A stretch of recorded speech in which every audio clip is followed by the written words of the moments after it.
Gente, hoje a gente vai aprender sobre um tema muito interessante da química ambiental, que é o tratamento da água. Porque a gente sabe que quando eu coleto a água lá do rio, ela não vem própria para o consumo, né? Então, como que essa água passa por uma estação de tratamento, quais são as etapas que ela tem que passar para que ela chegue, né, própria para o consumo lá nas nossas casas, tá? Aí a gente trouxe aqui nesse primeiro slide um breve resumo do que para a água é útil.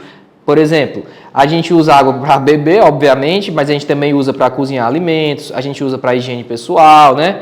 Importante na agricultura. Lembrar de algumas outras propriedades da água, por exemplo, a água é a famosíssima solvente universal, porque ela é uma molécula polar, a molécula de água, que é H2O. Quando você pega a estrutura dela, o oxigênio é negativo, os hidrogênios são positivos, ela tem uma tendência em ser polar. Se ela é polar, e a grande maioria das moléculas também são polares, ela consegue dissolver a grande maioria das substâncias. Por isso que a água também é conhecida como solvente universal e dentre outras várias importantíssimas propriedades da água, certo? Hoje a gente não vai focar muito nessas propriedades químicas da água, polaridade, solubilidade, não. Vamos focar em como que essa água passa por etapas de tratamento até chegar nas nossas residências, beleza? Então vamos lá. Quais são as etapas, Arthur, que a água passa quando ela vai numa estação de tratamento? Primeiro ela é captada de um lago, puxada aí por uma bomba. Então a bomba vai sugar a água do lago e jogar essa água lá na estação de tratamento. Quando ela chega aqui nesse primeiro tanque, o que acontece? Vai ocorrer a adição de alguns produtos químicos dentro dessa água aqui nesse tanque. Então a primeira parte que a água vai passar ela vai receber alguns produtos químicos. Aí você me pergunta, quais produtos químicos que eu vou jogar ali na água nessa primeira parte? Já já eu vou lhe dizer. Segure essa informação. Eu vou adicionar produtos químicos aqui nessa água.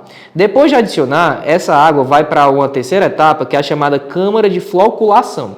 Flocular é como se essa água começasse a sedimentar, a formar pequenos flocos, pequenos pedaços assim, bem separados uns dos outros, certo? Então ela vai flocular. E tu, por que ela vai flocular? Tem a ver com os produtos químicos que eu joguei aqui antes. Quais são esses produtos? Já eu lhe digo. O que importa é que essa água vai flocular. Depois que ela vai flocular, ela passa para o tanque de sedimentação. Nesse tanque aqui, os flocos começam a descer e sedimentar lá no fundo. E aí, quando eles vão descendo, eles vão levando as impurezas junto com eles, a areia e tal, a sujeira. Quando a água flocula e esse flóculo desce, né, sedimenta, ele leva junto consigo as impurezas. E aí, eles ficam sedimentados aqui embaixo. Depois dela passar por esse tanque de sedimentação, ela já está bastante limpa, porque esses flocos, quando sedimentaram, levaram consigo lá para baixo as impurezas que ficaram aqui embaixo. Aí ela vai, para ter a certeza que ela vai ficar 100% limpa, ela vai passar por um filtro de areia. Esse filtro é para tirar as minhas impurezas que não sedimentaram, que não desceram junto com os flocos. Depois que ela passa por esse filtro de areia, aí aqui ela já está bastante limpa, né? Já está praticamente água pura aqui. Aí no fim passa por um clorador. O clorador ele vai jogar cloro nessa água. Por quê? Porque, por exemplo, quando a água passou pelo filtro de areia, que limpou até as mini impurezas, gente, um filtro não consegue matar uma bactéria, por exemplo. Não consegue filtrar uma bactéria. A bactéria passa, porque ela é muito pequena. Como é que eu mato, então, esses micro-organismos que nem o filtro conseguiu reter? Jogo o cloro. O cloro, né, ao ser adicionado nessa água, vai matar ali esses micro-organismos. Então, tá aí. Relembrando, joguei num tanque. Jogo produtos químicos. Quais são esses produtos químicos? Já lhe digo. Depois essa água flocula, que é formar pequenos pedaços. Esses pequenos pedaços vão sedimentar, vão se depositar lá no fundo.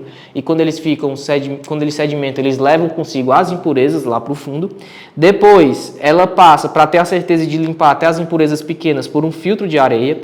Depois de passar por esse filtro, já está quase 100% limpa. E aí eu venho e jogo o cloro, só para matar esses últimos micro-organismos que restaram. Essas são as várias etapas e agora a gente vai se aprofundar em cada uma delas. Então vamos lá. A gente aprendeu que a água é primeiro bombeada de um rio e chega num tanque. Nesse tanque, eu lhe falei, a água vai receber alguns produtos químicos. Quais são os produtos químicos? Gente, normalmente, o que a gente joga lá na água são esses dois caras aqui. Esses caras aqui são o sulfato de alumínio, que é um sal, e o hidróxido de cálcio, que é uma base. Então, essa etapa aqui, que é a etapa de você adicionar dentro da água produtos químicos. Arthur, quais são os produtos químicos que o cara está jogando lá dentro? Sulfato de alumínio, que é o L2SO4, 3, E além de sulfato de alumínio, também estamos jogando hidróxido de cálcio.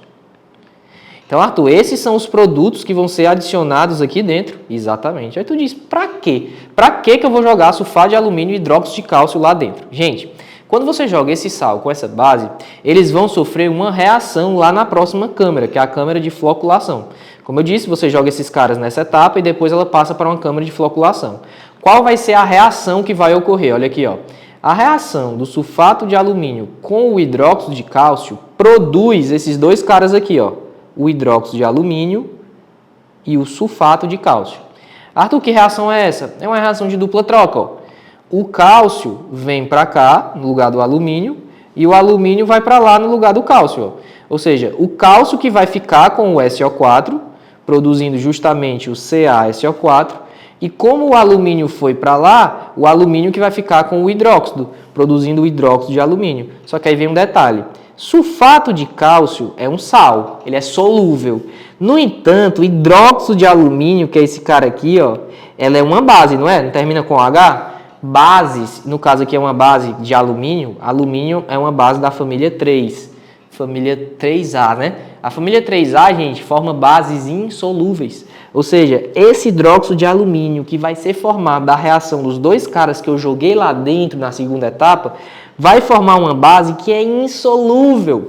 Por isso que a gente disse, rapaz, quando eu jogar esse cara e esse, quando ela for lá para a etapa de floculação, vai formar o hidróxido de alumínio, pela reação que eu expliquei para vocês, e esse hidróxido de alumínio é insolúvel. Se ele é insolúvel, ele não vai ficar dissolvido dentro da água, então ele vai formar o quê? Flocos. Por isso que o nome dessa etapa se chama floculação. E esses flocos, eles como são mais densos do que a água, quando eu vier aqui para a próxima etapa, eles vão o quê? Eles vão sedimentar. Então, esses pequenos flocos, né, que vieram da formação do hidróxido de alumínio aqui, ó, como ele é insolúvel, esses pequenos flocos são mais densos do que a água, vão o quê? Vão sedimentar. E aí, quando eles sedimentam, eles vão levando junto com eles as impurezas que ficam depositadas aqui no fundo, certo? Então, é exatamente isso que acontece. Então, eu fui lá, joguei sulfato de alumínio e hidróxido de cálcio, produzindo o hidróxido de alumínio que não é solúvel. Se ele não é solúvel, a água vai flocular e aí vai sedimentar. Então, esse cara aqui, que é o hidróxido de alumínio, forma flocos ou coágulos que são insolúveis na água. Esses flocos vão o quê? Vão se agarrando às partículas e aí eles sedimentam, né? Porque eles são mais densos do que a água. Beleza? Aí, Arthur, depois que floculou, e aí vai sedimentar, né? Exatamente, agora é a etapa que a gente vai aprender. A água vai então para um tanque de decantação ou sedimentação. Por quê? Não já formou os flocos? Você tem que esperar, deixa ela lá um tempo, demora, certo? Um tempinho, para esses flocos caírem e sedimentarem, né? Onde circula lentamente, dando tempo para que esse cara precipite. E aí, quando ele precipita, ele arrasta consigo as partículas que estão em suspensão, sujeira, areia, né?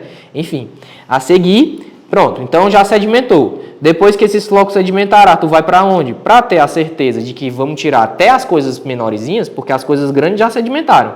Vamos para o filtro de areia, né? A seguir, vamos passar agora pelo filtro, né? A água vai passar por um filtro que retém as partículas menores do que esse cara e outras impurezas. Porque o AlOH3, quando ele floculou e sedimentou, ele levou as partículas grandes e as pequenas. Quem vai tirar 100% as pequenas é o filtro, certo? Por isso que a gente tem que fazer a água passar por um filtro. E, finalmente, mas o filtro não consegue filtrar uma bactéria. Então, finalmente, eu tenho que fazer a água passar por um clorador, que é onde ela vai ser introduzido o cloro. E o cloro serve para quê? Para matar os micro-organismos que nem o filtro foi capaz de reter. Então tá aí, gente. Depois de passar pelo clorador, você já tirou as impurezas grandes, que foi a floculação que sedimentou. Você já tirou as impurezas pequenas quando passou pelo filtro. Só falta matar os micro-organismos. E a gente mata eles usando o cloro. Então tá aí, com isso, a água no fim vai sair aí potável, né? Ou seja, própria para o consumo e vai ser levada aí para as nossas casas, para a gente fazer as diversas atividades que a gente quiser com essa água. Beleza, gente? Então, encerramos aqui nossa aula. Espero muito que vocês tenham entendido cada etapa do processo de tratamento da água. Um abraço, pessoal, e até a nossa próxima aula.